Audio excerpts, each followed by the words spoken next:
Normality. Luangpor Teean, 1911–1988, was one of the most remarkable teachers of Buddhist practice to appear in Asia in modern times. His teaching issued very directly from his own experience, intensely personal and original. Not a scholar nor academic, but a simple man who spoke very frankly about his experiences.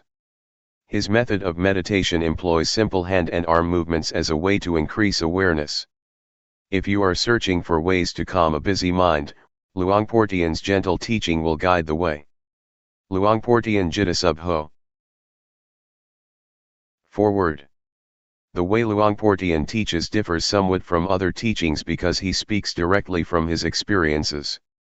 Luangpor Teean couldn't read or write, nor speak Central Thai, only the Lao dialect, until 12 or 13 years before he died. Because of this lack of academic knowledge, his words don't always correspond to the acceptance seeing the Tathagata, as seeing oneself. Some of these points could be seen as ready wit, Pali, Patipana, and at the same time, their meaning recognized.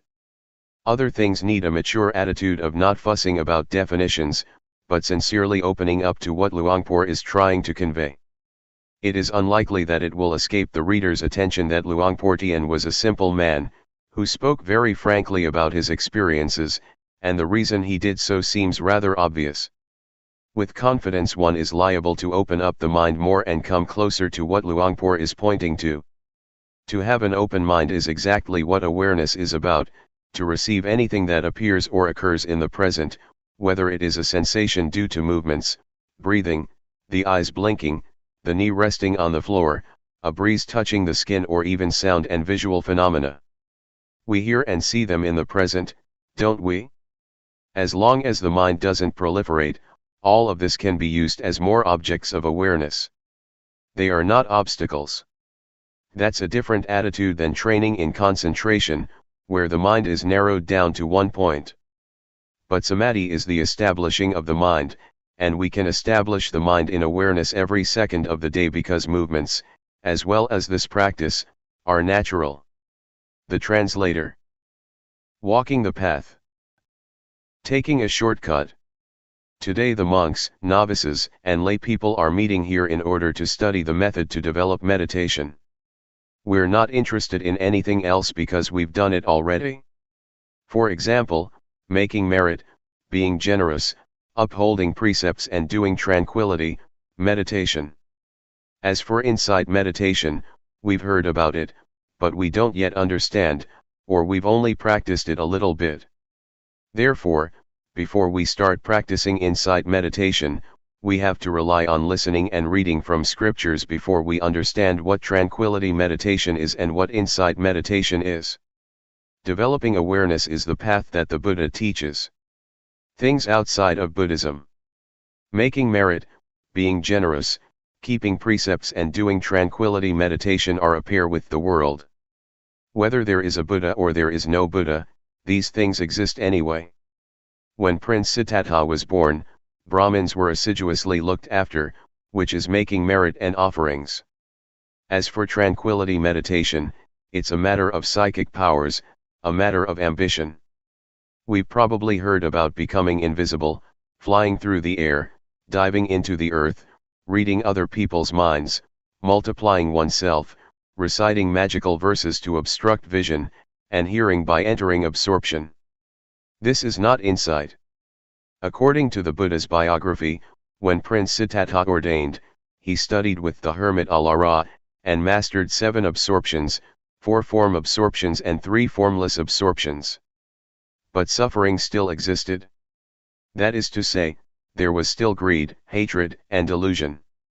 He was not satisfied with this and so studied with the last teacher, the hermit Utthaga, until he mastered the 8 absorptions, 4 form absorptions and 4 formless absorptions. The hermit said, "That's as much as I know." But the prince was still not satisfied because there was still greed, hatred, and delusion. He wasn't liberated from suffering yet. This shows that tranquility is not able to put an end to suffering. After this, the prince tormented himself, together with the 5 ascetics who were following him. He fasted until his body was so thin that it was just skin over his bones, and he held his breath. But even after doing all this, greed, hatred, delusion, satisfaction and dissatisfaction still persisted. There were still defilements. Things inside Buddhism. So the prince gave up those methods and started to eat fruit. Because of this, the 5 disciples avoided and eventually left him, so he practiced by himself. Having eaten some rice offered by Miss Suchata, his body recovered strength. He reflected on the various methods that he had been practicing but which were not capable of shaking off the defilements. He still had troubles and suffering. So the prince turned around and looked at his mind and was, at last, successful. He attained Anuttara Sammasambodhiyana and became the fully enlightened Buddha. He was able to conquer all the defilements and to extinguish suffering, leaving only coolness. His body was back to normal and his mind was free of suffering at last. He lived with and enjoyed the happiness of awareness and wisdom.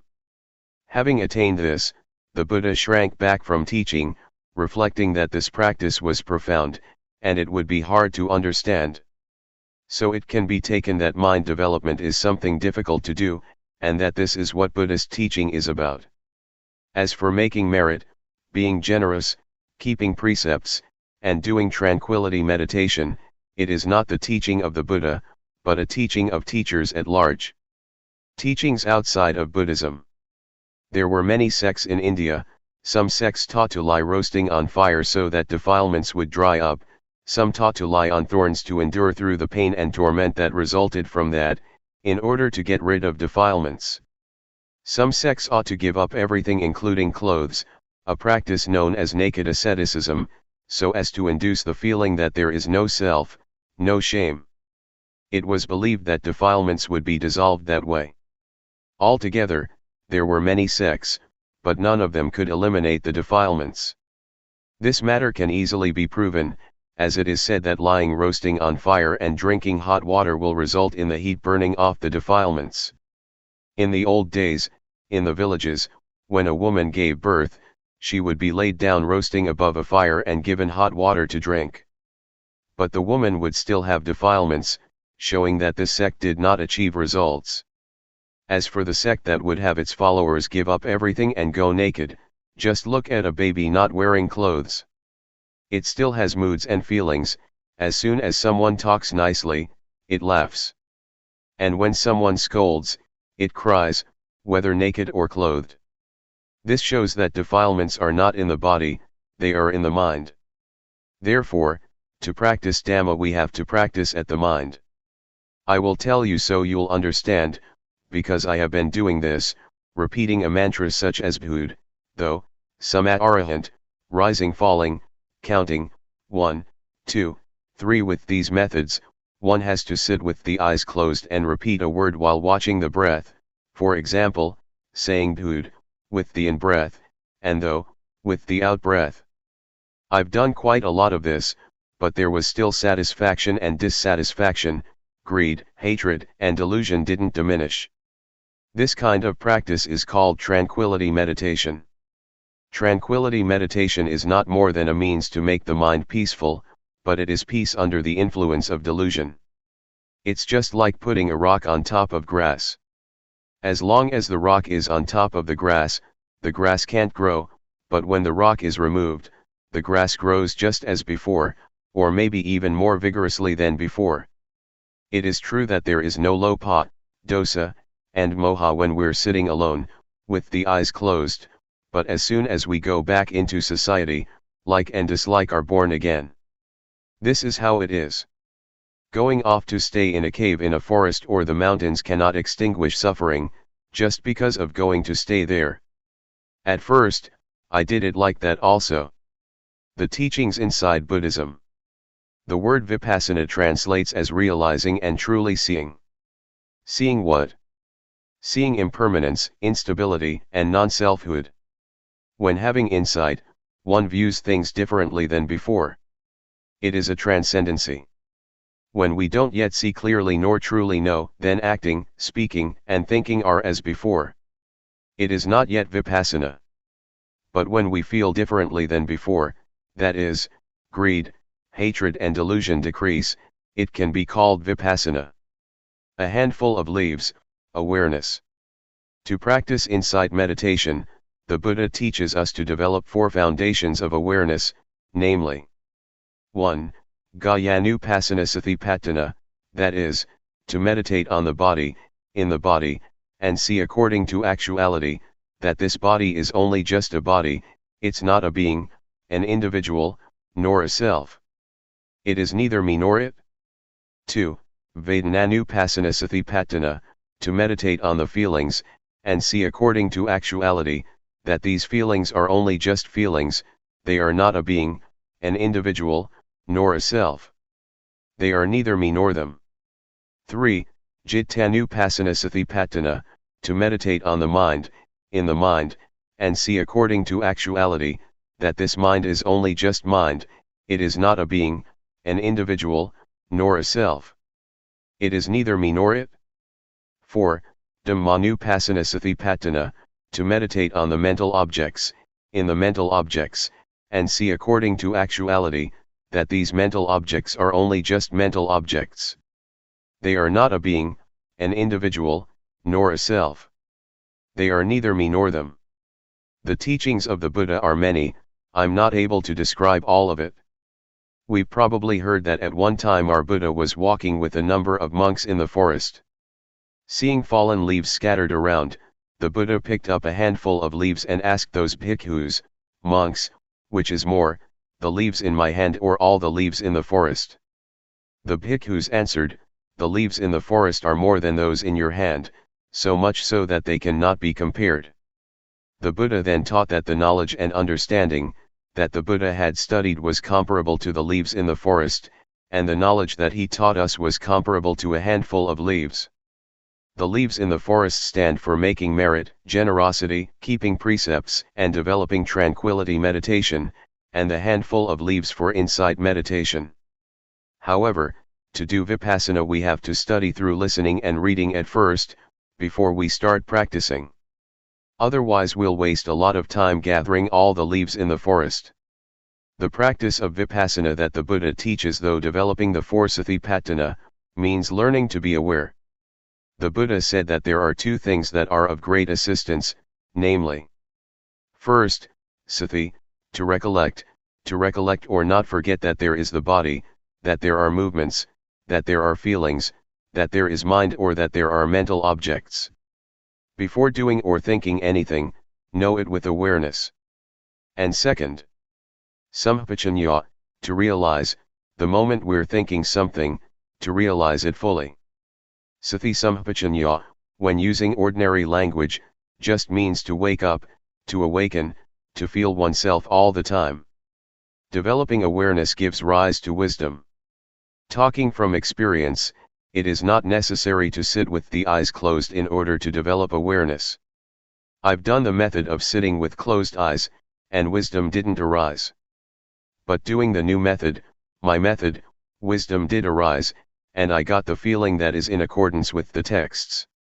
Some people may think that my method is new because they've never heard it before, but actually it is as old as the Buddhist teachings. A. Arouse the body to always feel and be awake. The development of awareness that I'm talking about and have been doing is done as follows. We can either sit down on the floor or on a chair, and it can even be done in the lying or standing position.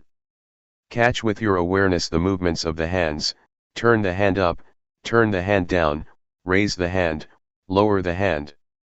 Be aware of each posture. Do this often. This is the coarse way of developing awareness. Simply speaking, walking, or lying down, or whatever you may be doing, know it. Everyone can do this method, no matter what religion one believed in. It can be practiced by all. People of all nationalities can do it because everyone has a body and mind. All religions teach the same thing, to abandon what is bad and to do what is good. b. Arouse the mind to always feel and be awake. Having developed awareness until one is skilled at it, catch the feelings in the mind with awareness, following whatever comes up, no matter what one is thinking. Know and see it. Keep watching your own thoughts continuously. Regardless of what you're doing, look at your own mind all the time, no matter what it is that you are doing, reading a book, writing, digging, cutting grass or bathing. Keep watch over your own mind all the time. What kinds of feelings are coming up? Satisfaction, dissatisfaction, worry, doubts, etc. These things are all thoughts, objects. Watch over these thoughts and objects. Then we will see the various kinds of thoughts, such as gladness, sadness, desire to get, desire to not get, anger, hate, and so forth. They don't exist all the time. They arise and pass away, they change all the time. We are not glad or sad for 24 hours. See, to know and see according to reality. Change, arising passing away, is what the Buddha showed to be impermanence, instability and non-selfhood. So don't follow moods. The Buddha proclaimed that he was enlightened by working with the mind. We have to look at our minds. Watching the mind is turning on the light by using the switch. When we do this often, awareness will become nimble and quick, awareness will intercept greed, hatred, and delusion and prevent it from arising. Awareness and concentration are together. As for wisdom, it means knowing and seeing clearly. In Pali, it says Nati Panyasama Apa, meaning there is nothing as bright as wisdom. And Sati they sung Navaranung, meaning awareness is that which prevents the stream of defilements. There isn't anything that is fast enough to hold back the stream, other than Sati. It is this awareness and wisdom, that come and contact, know, see, and stop it, not letting us become deluded.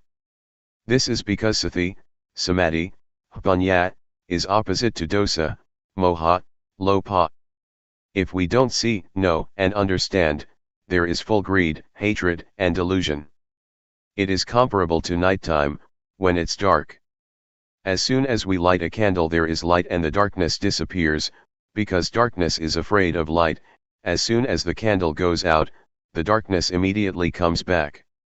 D. Peace as result.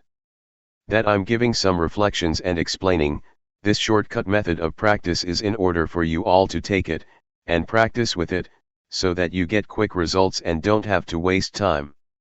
This method can be used in daily life, there is no need to stop working in order to practice. Some people have practiced a bit already, and some people have only just heard it. Some people who have never heard it might feel displeased. If that's how you feel, then discard that feeling first, the knowledge that you have learned before. Put it down for now and test out what I'm saying, try it out and you will know what the results that arise are like. I dare to guarantee that, this method is at least 80% right according to what the Buddha teaches. Talking according to just my own personal feeling, it is 100% right, because having practiced it, I know that it alleviates greed, hatred, and delusion. When those things diminish, peace arises instead. Full awareness as result. I'd like to give another example. Take a glass. We can see that there is air in the glass. When we pour water into it, the air goes out and the water is in it instead.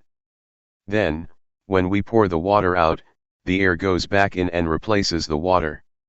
This compares with our turning up the hand. We know, we have awareness, sati comes to replace not knowing, delusion. Not knowing goes out of our minds. Do it often. Catch the feeling often, in all postures.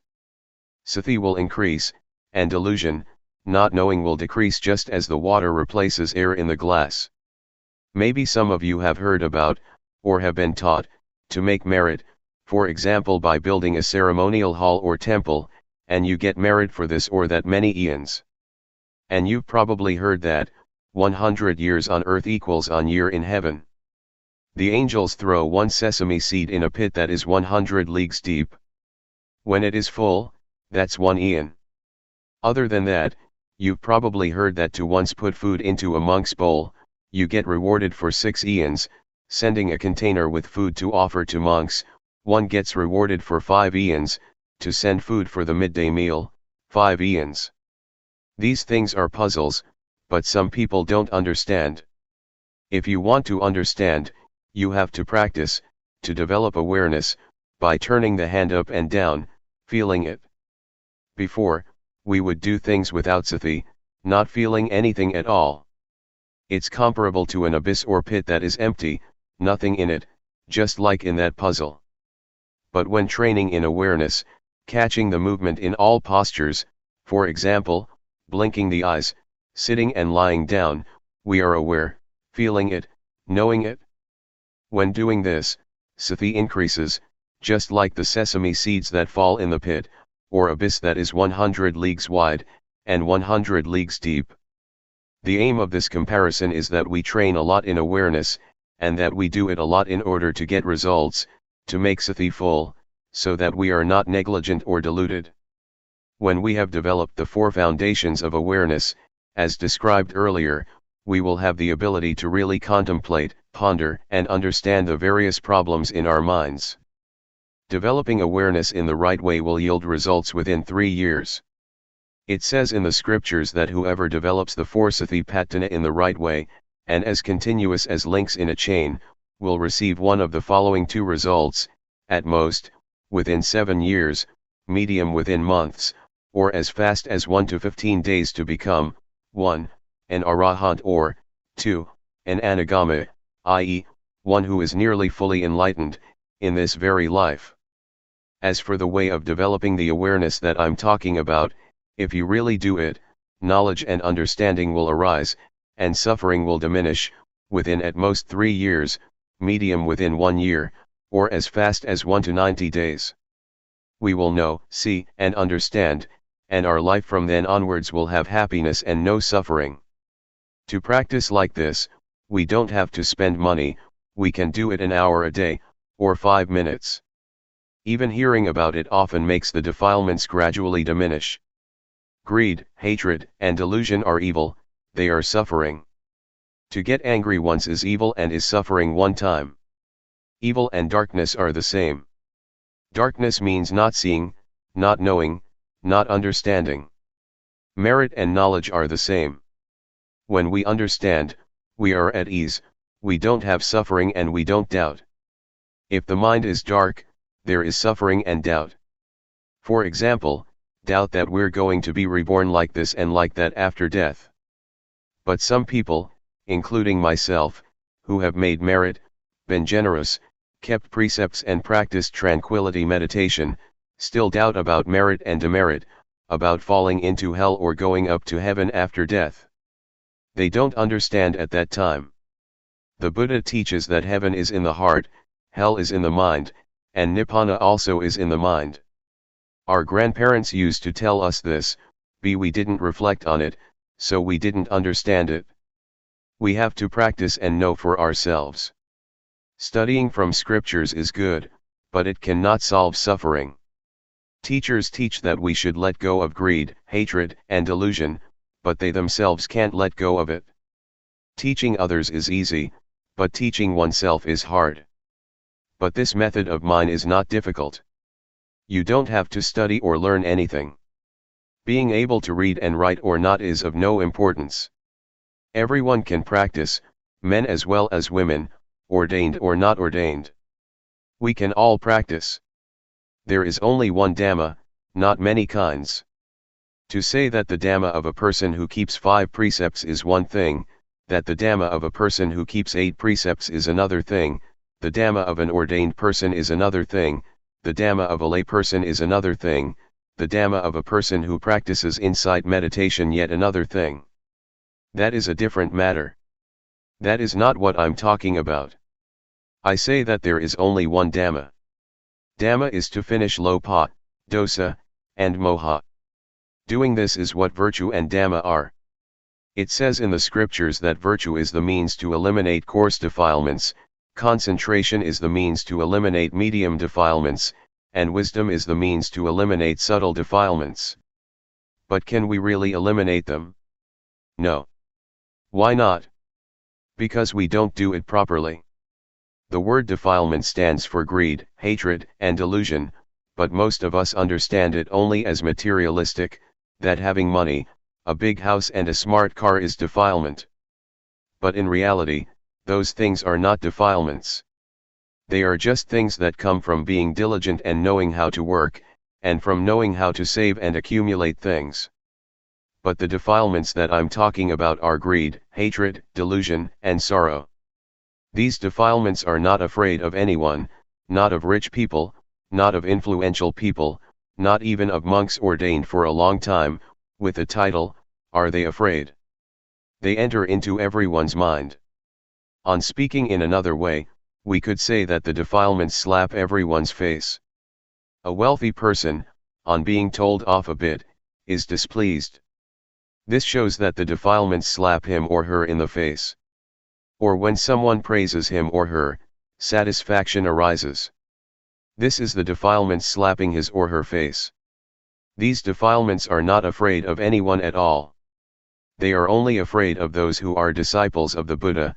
They are afraid of those who develop the four foundations of awareness in the right way. They are ashamed, they don't dare to come close, because that person has the eye to see the Dhamma, the wisdom to see clearly. Of the lay people who have come here today, some people are still young, only 20 to 30 years old. If you develop awareness in the right way, within 2 or 3 years you will go beyond suffering, and during the remaining part of your life, you will just have happiness.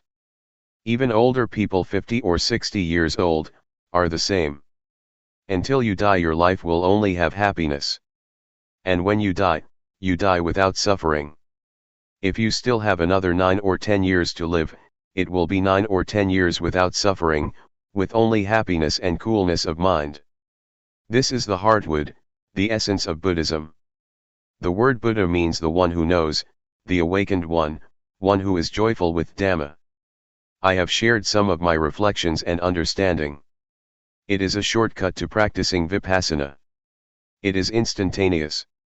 Having listened, please practice with every breath, no matter where you are, whatever work you are engaged in.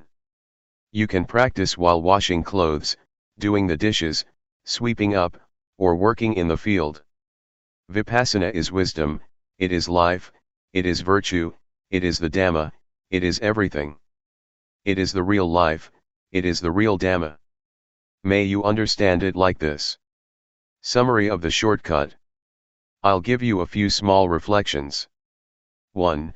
To be diligent in developing awareness in all postures, turn the hand up, turn the hand down, raise the hand, lower the hand, walk back and forth, lean to the right and the left, blink the eyes, open the mouth, swallow saliva, breath in and out, fully feeling yourself doing it. This is called having sati. It is equal to throwing sesame seeds into the abyss. When awareness is complete, wisdom arises to really know and see the following matters: rupa, nama, rupa doing, nama doing, rupa disease, nama disease, knowing instability, impermanence and non-selfhood, knowing convention, knowing religion, knowing Buddhism, knowing evil, knowing merit. Really knowing. These are objects to know with real awareness and wisdom. 2. Next, to work with the mind, look at the mind with awareness. Whatever the mind thinks, immediately know it and conquer it. When we immediately know and conquer thought, this is called working with the mind. 3. Do it until you are nimble and swift, until greed, hatred and delusion stop arising. It is the calming and extinguishing of suffering in the mind.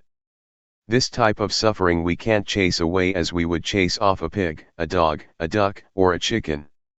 We must depend on the development of awareness, and see our minds in order to deal with these types of defilements.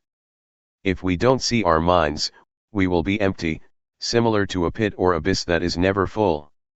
When we have awareness, it means it is full, it is no longer a pit or an abyss, and lopa, dosa, and moha don't have a place to enter, because awareness is full. Whatever work we do it with sathipanya. There is no delusion, only rightness. These types of defilements are ugly and worthy of getting fed up with. Whoever is a disciple of the Buddha with an eye to see the Dhamma, will not have them lying around in his or her mind. They are afraid. Suppose we have defilements at a level of 100%. They slap our face 100%. When we see and understand them, they will gradually diminish. Then, when we try to become familiar with looking at our minds, the defilements will diminish increasingly, step by step. When it reaches 100%, we're rid of suffering. What is left is 100% happiness. Therefore, may you all try to practice and reach the real peace and happiness. The path of peace.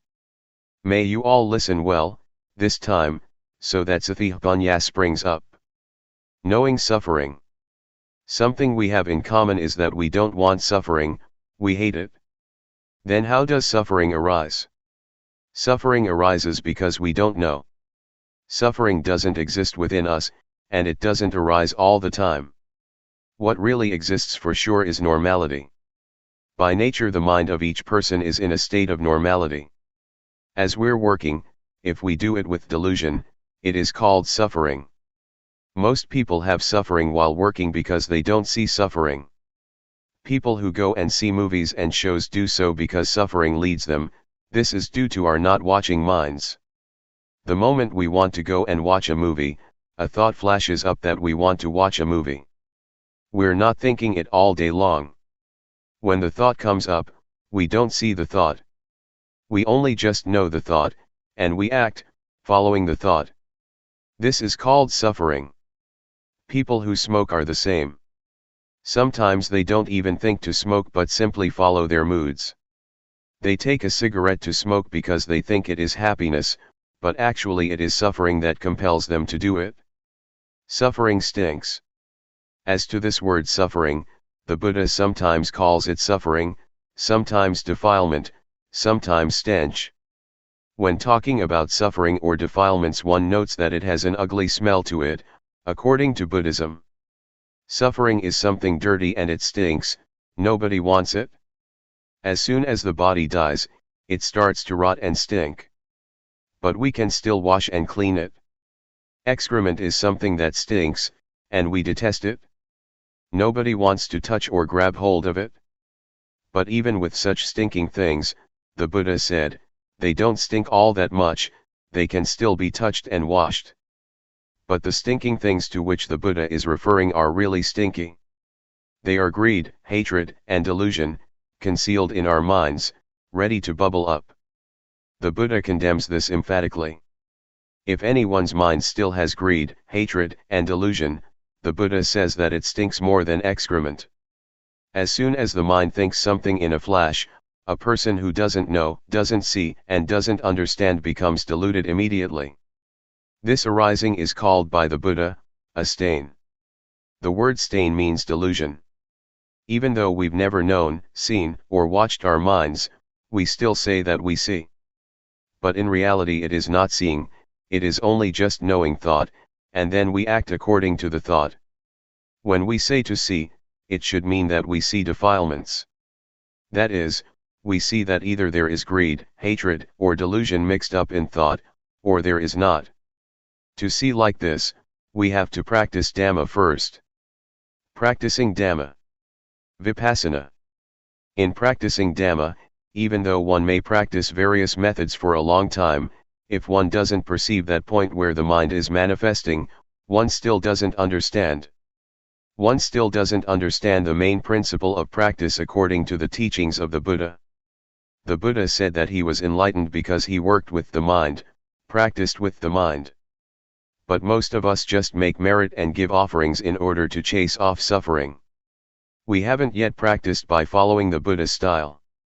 The Buddha once taught that the results of making merit 100 or 1,000 times are less than is gained by keeping the precepts even once, the results of keeping precepts 100 or 1,000 times, are less than making the mind peaceful through practicing tranquility meditation once, and the results of making the mind peaceful through practicing tranquility meditation 100 or 1,000 times, are less than practicing insight meditation once. What does insight mean? Insight means to clearly and truly see in a way that is different from one's original way of seeing. Different because the original way of seeing is a state that doesn't know, see, and understand clearly. Briefly stated, the mind is muddled up.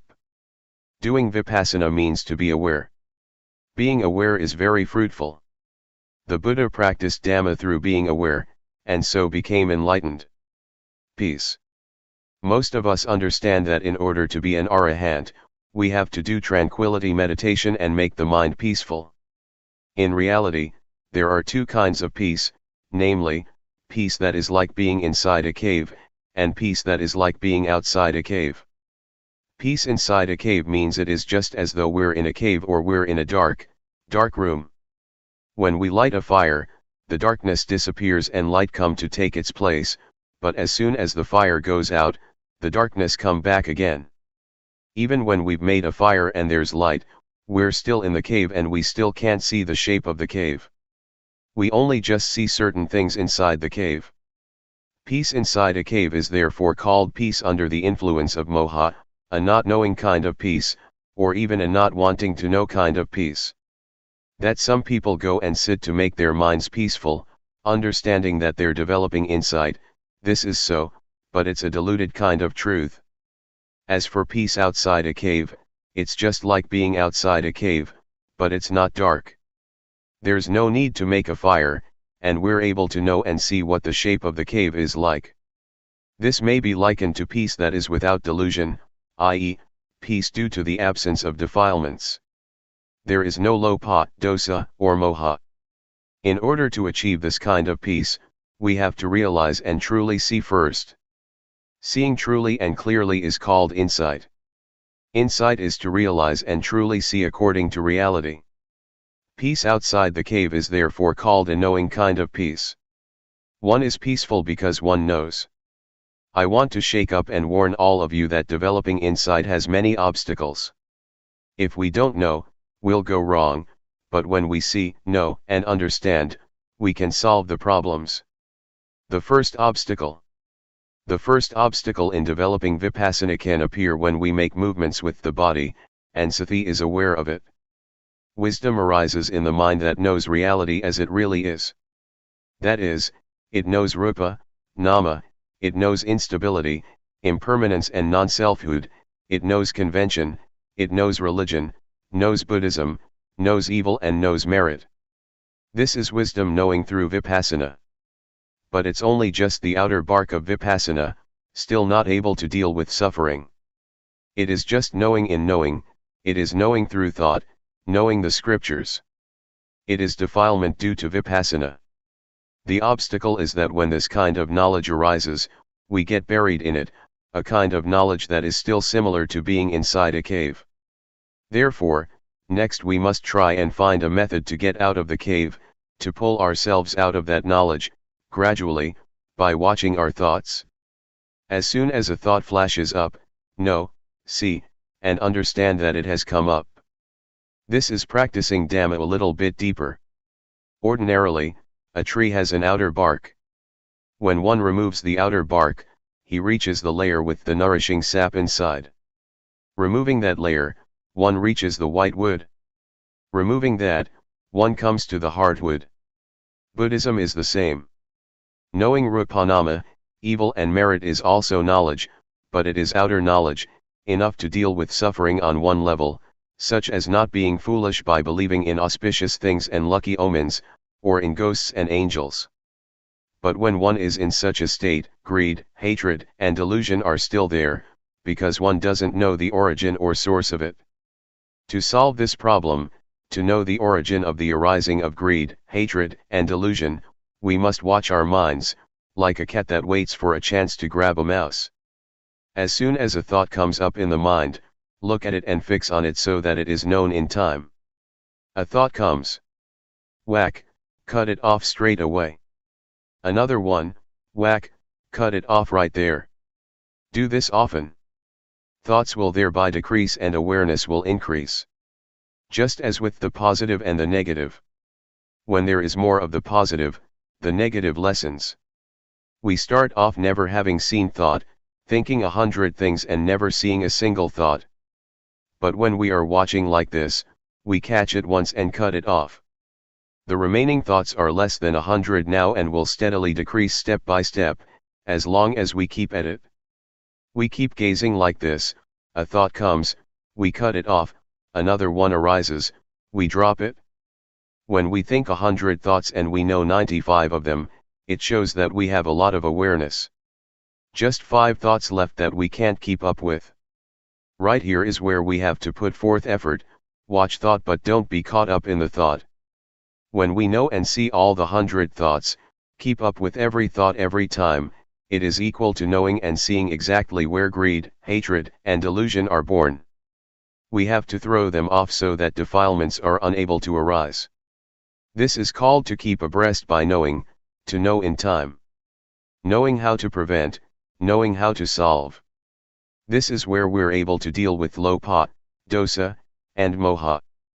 Defilements can arise because we get deluded right here. We don't know that their origin is right here. This refers even to someone who goes to the monastery to listen to talks, who makes offerings, who keeps precepts and develops both tranquility and insight meditation. If that person has still never seen his or her own thoughts, then that person is still far from the truth taught by the Buddha. Contrariwise, even if a person has never gone to a monastery to listen to the Dhamma, has never made offerings or kept precepts, but is always aware of what his or her mind is thinking, that person equals with knowing. He keeps abreast of thoughts, knows how to prevent, knows how to solve and knows how to conquer every time. That person is close to the truth, the Dhamma taught by the Buddha. Have you ever heard of the Buddha having taught that the Dhamma exists already? But there is nobody with discernment who can dig it up and find it, so it stays undiscovered. Because it is undiscovered, people make merit, give offerings, keep precepts, and do samatha meditation in order to develop good habits. So we believe that it is meritorious and wholesome to accumulate those things for the next life or for the future. This is wrong understanding. The Buddha didn't teach like this. The Buddha taught us to see our own minds. We have heard the story of the monk Wakali, who was attached to the Buddha's body and never looked at his own mind. When he was corrected by the Buddha, he became so upset that he was going to jump from a cliff and die. The Buddha stopped him and taught him that it is difficult to get born as a human being. And it's very rare for a human being to have an opportunity to listen to the Dhamma from a noble person. The Buddha said further that his body was just material. After his death it would rot and stink. That is not the Buddha. The real Buddha can be found within the monk Wakali. It is the Dhamma that is present in all people, that is, cleanliness, brightness and peace, which is the Buddha. The Buddha proclaimed, "Whoever sees the Dhamma, sees me. Whoever doesn't see the Dhamma, doesn't see me, even when taking hold of my robe or my finger." The monk Wakali woke up and started to work with the mind, and he saw his own thinking. Seeing the Dhamma. I would like to remind you once more that the word Dhamma refers to our seeing, our own minds at the moment that we are acting, talking or thinking. This is what is called seeing the Dhamma. I dare to insist that the very life of the Dhamma exists in all people without exception, no matter whether you are a man or a woman, a monk or a novice, no matter what nationality you may have, whatever language you may speak of, whatever clothes you may wear. It's all the same. The Dhamma is the actions of body, speech, and mind. Actions of the body other people can see, actions of speech others can hear, but actions of the mind others are not able to see. You can only see them yourself. For this reason, the monk Wakali felt at ease viewing it like this.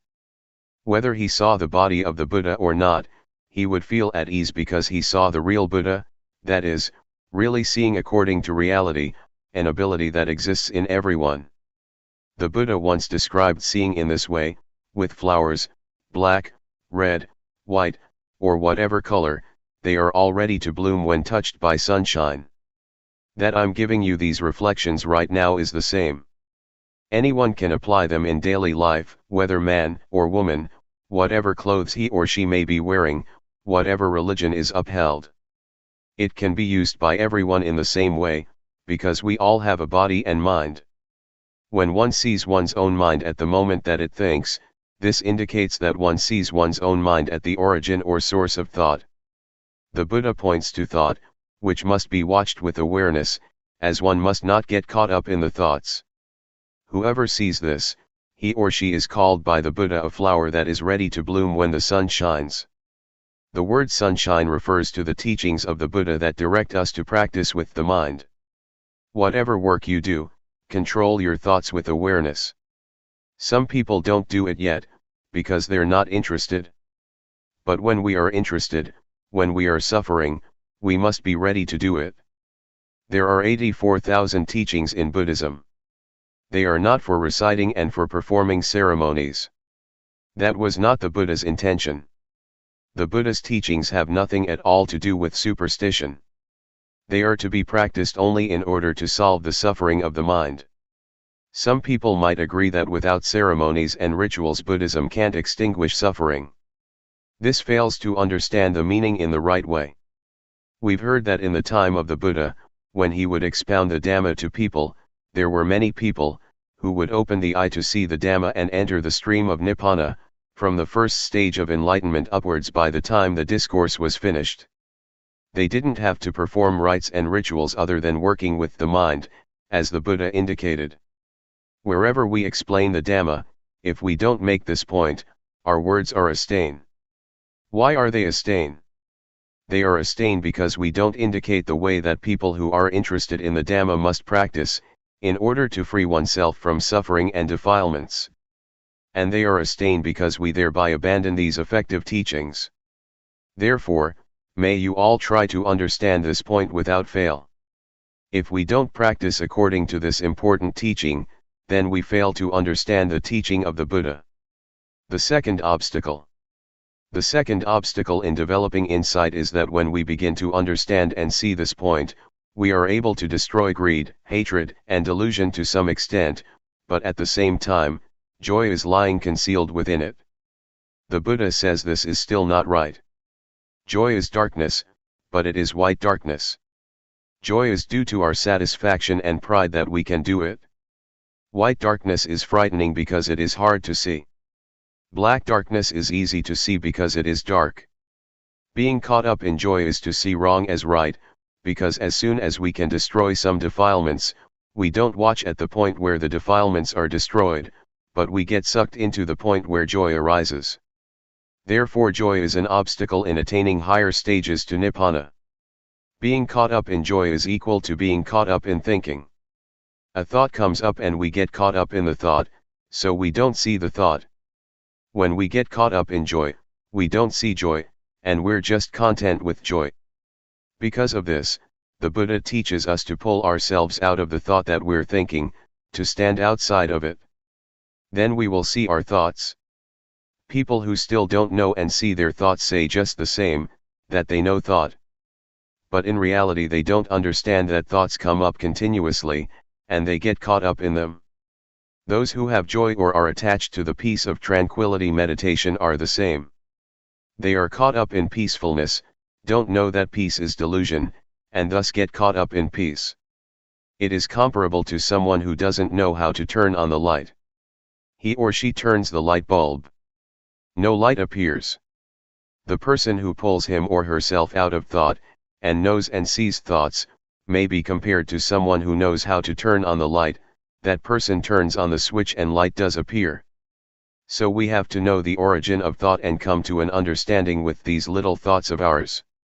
Then we will have as much ability as an electric light in brightening the interior of the mind, just as one correctly turns on the light with the switch. When we're looking at our minds, there is no greed, hatred, and delusion. But the moment that we're not looking and lose awareness, greed, hatred, and delusion can come back, and we can get caught up in them. It's just like a car driving along the road. At the place where the car passes there is a wind blowing behind it, leaves and dust flap and flutter at the back of the car. Thoughts of greed, hatred, and delusion flash up for a moment, and we follow them. How can we still say that we know thought? In reality we don't see thought, but we get caught up in it. The Buddha teaches that whoever doesn't see one's own thoughts is a heedless person. Heedlessness is poison to one's life, it's like being dead. This is what I said, it stinks. The Buddha said that there is nothing that stinks as much as the mind that has greed, hatred, and delusion, the mind that is stained, the dirty mind. Our real mind isn't dirty or stained at all. It's like a light bulb. The filament in the bulb is not dirty, but dust can settle on the outside of the bulb, the inside is still as bright as before. Or we could compare it with the sun. When clouds obscure the light from coming to the earth, it gets dark, but the sun is still as bright as before. Vidchat, avidchat. People who don't see thought and get caught up in thought are called people in the cycle of dependent origination, they are people who don't know. We've probably heard this, avidchat is the condition for formation to arise, formations are the condition for the birth of consciousness, consciousness conditions mentality materiality, mentality materiality conditions the six senses, the six senses condition contact, contact conditions feeling, feeling conditions craving, craving conditions clinging, clinging conditions being, being conditions birth, and birth conditions old age, death, and suffering. It's a cycle. Avidchat translates as not knowing, we say that we know, but we don't see our minds. Instead we get caught up in thought. As for the word vidchat, it means knowing, seeing one's own thoughts. A thought comes up, we see it, and it stops. It's like a cat and a mouse. If we don't have a cat at home, the mice are not afraid, but when we have a cat, it will catch the mice as soon as they show their faces. The mice die of shock when they get caught. They can die even though the cat doesn't bite. They have such shock, never been caught by a cat before. This is similar to our fixing on thoughts in our minds. When a thought comes, we know it in time, and it immediately stops, comes to a halt, can't concoct any further. This is called vidchat, knowing, to know in time, knowing how to prevent, knowing how to solve and knowing how to conquer, just like a cat and a mouse. If we don't reflect on the teachings of the Buddha, we don't understand them, and we argue and debate about the teachings, competing with each other. This is not right. Someone who has studied the teaching, and employs that knowledge as a tool for killing defilement, or dealing with suffering is doing it right, according to the Buddha's intention. These days, we study the Buddhist scriptures until we have degrees, up to the 9th level. Some may look at their own thoughts, but some never watch their minds at all. Whoever has studied but never seen his or her own thoughts, says the Buddha, are like a termite that makes holes and eats books. With academic studies it's the same, studying until one has university degrees, but still never watching one's mind. Such persons know about other people but don't know and see themselves. These people are not considered wise in Buddhism because their knowledge is only of use in an academic way, but is not useful spiritually. When we have a university degree we should deal with our minds also, that is, eliminate defilements, the coarse ones as well as the medium and subtle ones. Going against the stream of thought. We've all probably heard that the Buddha at one time practiced by tormenting himself, but saw that that method was wrong and stopped it. After that, he partook of food offered by a lady named Suchata. The Buddha asked her, "Do you offer just the food or is the tray included as well?" She answered that all was offered. Having finished the meal, the Buddha took the tray to the bank of the river and made the following resolution: if he would be enlightened, may the tray placed on the water flow against the current. This is not a true story, it's an illustration and has meaning on the level of the mind. The tray is the mind, the water represents the defilements, and the Buddha working with the mind is the action of going against the stream. The Buddha didn't let his mind follow the defilements. The current of the water is the current of thought. Following defilements is easy, everyone is doing it already, and so we have suffering. The Buddha practiced going against the stream of defilements for the extinguishing of suffering by watching the mind, seeing his own mind thinking. As soon as a thought would come up and there was desire to follow what the eye saw, the ear heard, the nose smelled, the tongue tasted, or the body felt, the Buddha saw those thoughts as defilements. He practiced going against the current of thought, not following the thoughts, which want things. Practicing like this, knowledge arose in him and he was enlightened. The thing that the Buddha points out to us to practice is to know thought with awareness, looking at our own minds. Whatever thought comes up, we should know and understand it, so that the thought does not proliferate further. When thought flashes up, we watch it with awareness, and the thought stops by itself. In practicing Dhamma, the thing to be careful about is the knowledge that knows things outside of ourselves. This kind of knowledge is defilement due to Vipassana. When we have such knowledge, it gives rise to gladness and joy. Joy is called white darkness. It is wrong knowing. Don't get attached to joy. Continuing the practice to the end, until we clearly see our thoughts, their origin, and their source, we come at last to the state of arising, passing. It is a break-off, a final exhaustion. I've compared it many times with a rope, tightly tied on both sides and being cut in the middle with a knife.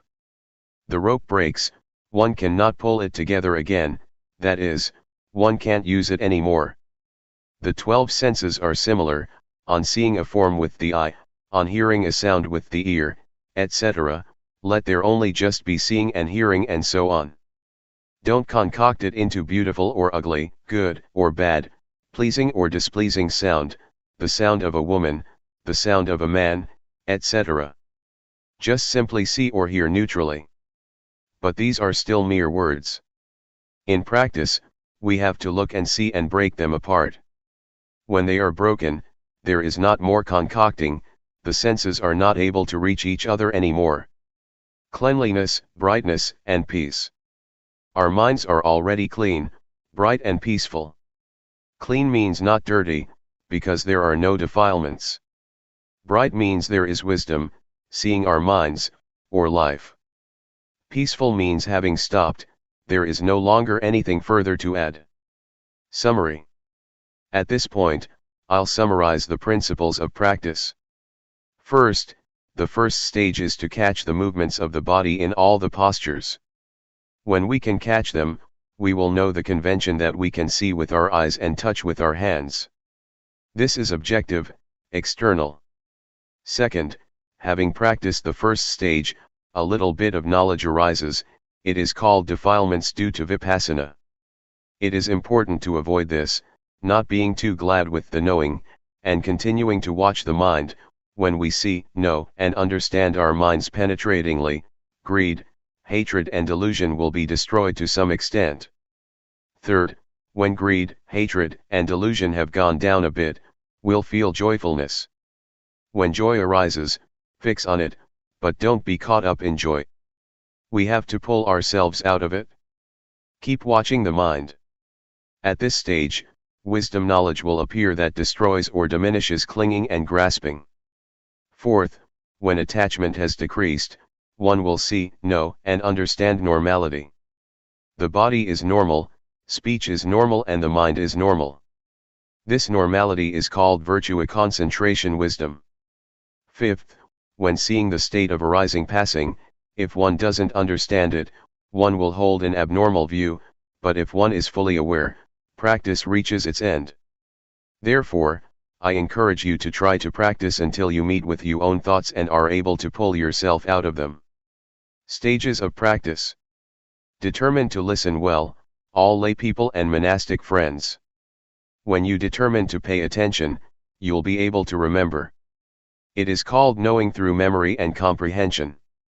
From that, we study or practice to realize and truly know, or we have knowledge coming from our own vision and experience.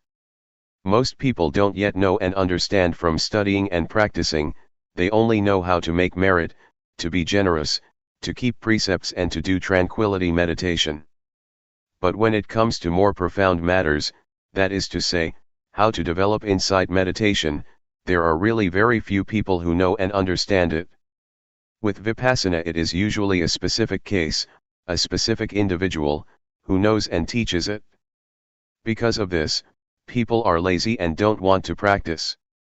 As far as practice goes, they only know tranquility meditation, which they think is the same as doing Vipassana. This is because they still don't realize and really know. Their knowledge comes only through memory and comprehension. So, we make ourselves peaceful, but we don't understand clearly that there are two kinds of peace, namely peace under the influence of delusion, and peace due to awareness and wisdom.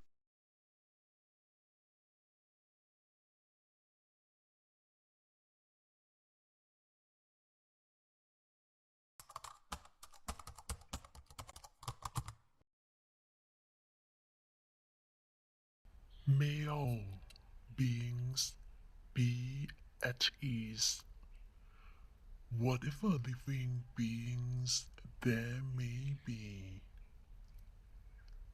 whether they are weak or strong, omitting none, the great or the mighty, medium, short or small, the seen and the unseen, those living near and far away, those born and to be born. May all beings be at ease.